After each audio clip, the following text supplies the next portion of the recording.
What's going on, everybody? Today we're going to be talking about something a little bit different than car tangents. We're going to be talking about how to stop snow from sticking inside of a snowblower. Now you see that there's a wintry mix outside. It's been coming down for a couple of hours now. The bottom layer is slush and the top layer is snow. So what I need to do is I need to be able to get my snowblower to still push the snow and slush out.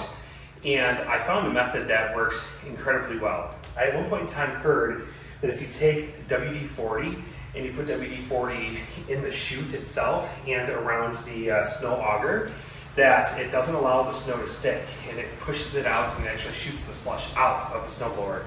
Now I've had the snowblower for about 5 years now, and every time I get into this type of snow, it clogs. So this year I tried it and it works incredibly well. So today I'm going to show you how I spray it, where I spray it, and then I'm going to show you a couple of passes with remaining sludge that is out there in kind of the middle of my driveway to show how well, even though it doesn't like shoot everything out of the chute, it's still moving it. There's still enough pressure to be able to spit it out and shoot it pretty far, which has never happened before. So really excited to show you this one today. Let's get started.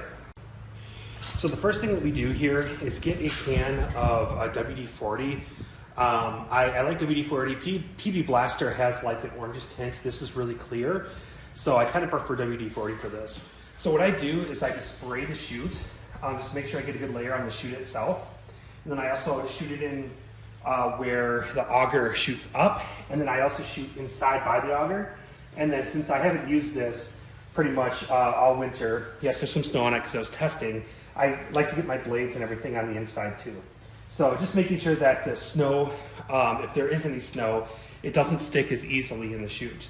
I let it dry for about 5 to 10 minutes, and then I will start it up and I'll show you how it still shoots out the snow, despite it being a really, and I mean like really, really slushy, you can see how much water comes out of there, mix that's out there. So let's get started.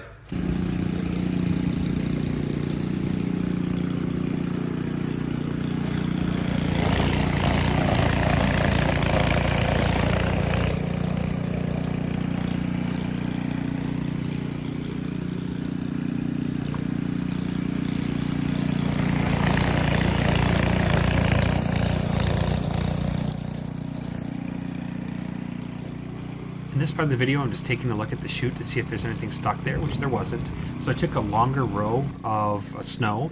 You'll see that it's actually bogged down and not actually shooting out until it gets enough pressure to kind of start spitting it out.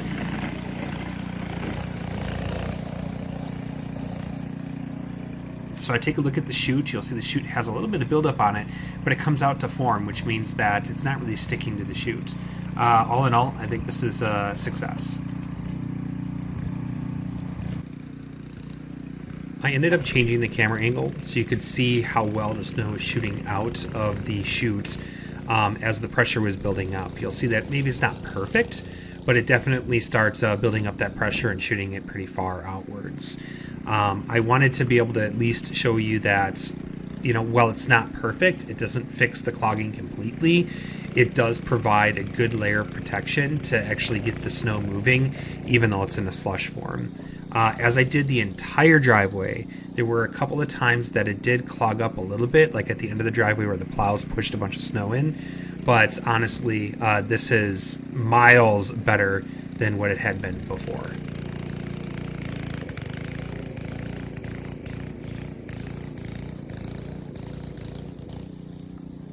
So there's one thing I want to show you. It's not perfect. Like I said, this is something that works really well, but I want to show you how easy it releases. So this is compacted in there, but if I take my piece here and I go like this, it removes out almost completely intact, and I can toss it away.